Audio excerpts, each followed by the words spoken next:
Et donc il pourrait également se positionner, même s'il n'a pas le droit de vote, sur les paradis fiscaux, sur un tas de choses.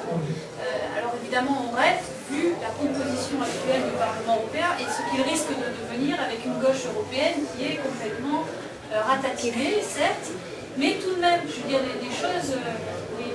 voilà, le sens, la composition du futur Parlement aura une signification politique importante. Si c'est la droite libérale qui l'emporte avec un raz-de-marée, avec une gauche, une vraie gauche, comprenez ce que vous voulez, mais avec une vraie gauche politique complètement faible, forcément ce sera un signe politique de plus pour poursuivre la politique de libéralisation des services publics, pour poursuivre la politique de démantèlement du droit du travail, etc., etc.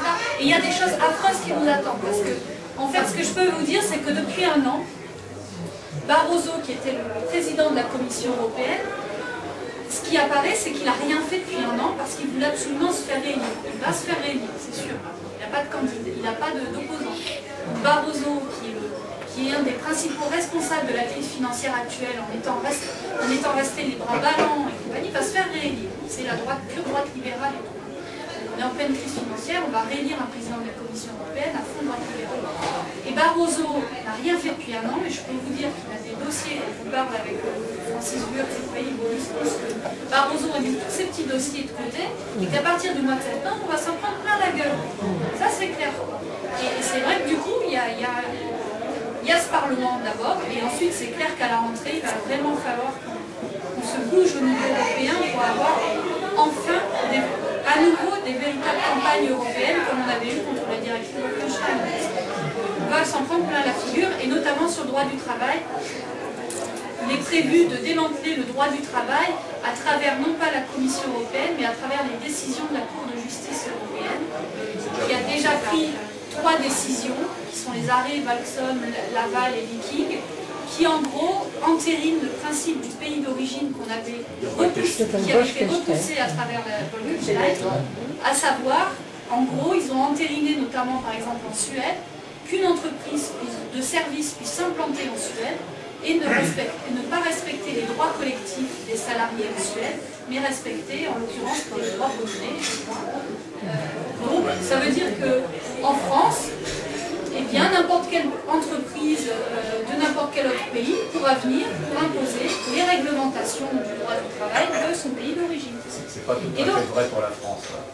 Oui, parce que ce n'est pas des droits collectifs. En France, une convention collective est étendue automatiquement, alors qu'en Suède, on est en contrat d'entreprise. Sauf que ce qu'on se dit, c'est que ce qui est passé sur les droits collectifs... C'est pour ça qu'il faut garder nos lois collectives. Mais ce qu'on dit, c'est que ce qui est passé pour la Suède peut très bien, au fur et à mesure, être étendu.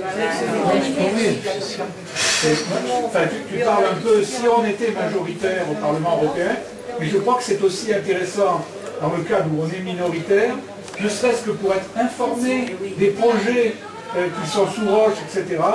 Et deuxièmement, pour utiliser le poste de parlementaire un peu comme une tribune pour appeler à la mobilisation. Bon, à plusieurs reprises, on a fait venir dans le passé des délégations de grévistes ou des choses comme ça, pour qu'on en parle, hein, parce qu'en utilisant le fait qu'on est député européen, tout, donc je crois qu'il y a des possibilités aussi à ce niveau-là, même minoritaire. Et en particulier, il faut le dire, on peut quand même dire qu'il y a un groupe politique européen qui nous a bien servi dans le mouvement social, qui est la GUE.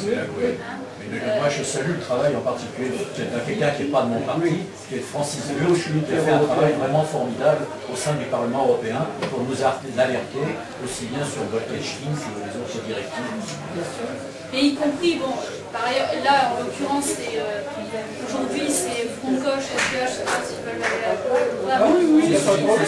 Et y compris chez les Verts européens. Les 5 députés d'extrême gauche, Lutte ouvrière et LCR, étaient au groupe...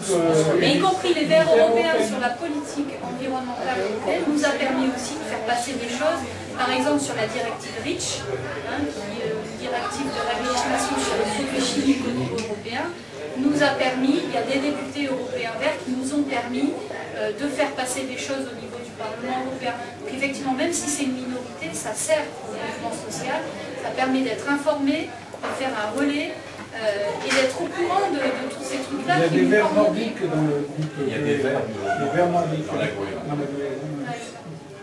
Oui, il y a des Verts nordiques. Avoir de l'influence sur nos élus.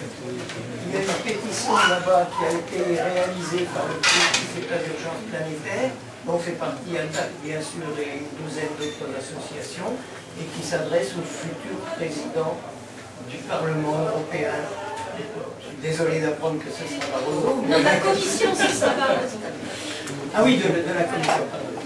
Oui. Mais alors le futur président du Parlement, donc, veut faire une modeste pression sur lui, ça coûte pas cher une signature. Donc il y aura un président de l'Europe un jour? Oui, président. C'est pas prévu? C'est prévu? Dans le traité de Lisbonne est prévu un président Ce sera Sarkozy? européen tous les 2 ans et demi. Et effectivement, ça il est sur les rangs. Hein. Bien sûr. Mais en tout cas, il est prévu une présidence de l'Union européenne tous les 2 ans et demi. Parce qu'il a trouvé que 6 mois, c'était pas suffisant. C'est ça. Mais c'est ce que disent les autres pays, parce que quand vous lisez la presse des autres pays européens, alors quand vous lisez le courrier international, c'est rigolo, c'est ce que disent les autres pays européens, c'est qu'en fait derrière, il y a un peu cette idée-là. Mais ça viendra quand, cette histoire de présidence 2 ans et demi? Il faut d'abord que le traité de Lisbonne soit voté. Or, les Irlandais n'ont pas encore voté. Oui, mais enfin... Ah bah oui, mais ce sera une bagarre qu'on aura à faire au mois de novembre pour aider les Irlandais dans ce combat-là. Parce que s'ils ne votent pas, il n'y aura pas de traité de Lisbonne. Malheureusement, je ne sais pas si vous avez vu les sondages en Irlande, c'est le oui qui est donné largement gagnant maintenant, parce qu'ils ont fait toute une campagne depuis, ils se sont fait venir aussi les plus souverainistes possibles qui étaient contre le traité de Lisbonne pour les faire intervenir en Irlande, pour bien montrer que le non au traité de Lisbonne c'était un truc souverainiste. Ils ont complètement marginalisé ceux qui étaient pour une autre Europe mais contre le traité de Lisbonne. Enfin, du coup maintenant les sondages donnent gagnant le oui. Malgré la crise. Il y a quand même... C'est la crise,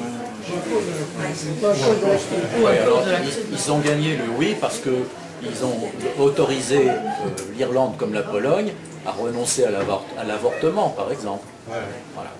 Et puis, alors, ce qui est fou, c'est qu'on est en train de, dans la crise globale, on aurait pu penser que ça, sous les mêmes aux États-Unis, en Amérique latine, etc., ce qu'on peut remarquer quand même, c'est qu'il y a en tout cas une prise de conscience et en tout cas une certaine... alors même si Obama et ça est absolument... il est très critiquable, on sent quand même qu'il y a une prise de conscience de la crise globale et une interrogation sur le rôle de l'État dans l'économie. Mais le pire, c'est qu'en Europe, et moi je peux donner l'exemple notamment de la politique agricole, en Europe, les institutions européennes sont dans leur carcan néolibéral, une sorte d'abrutisme néolibéral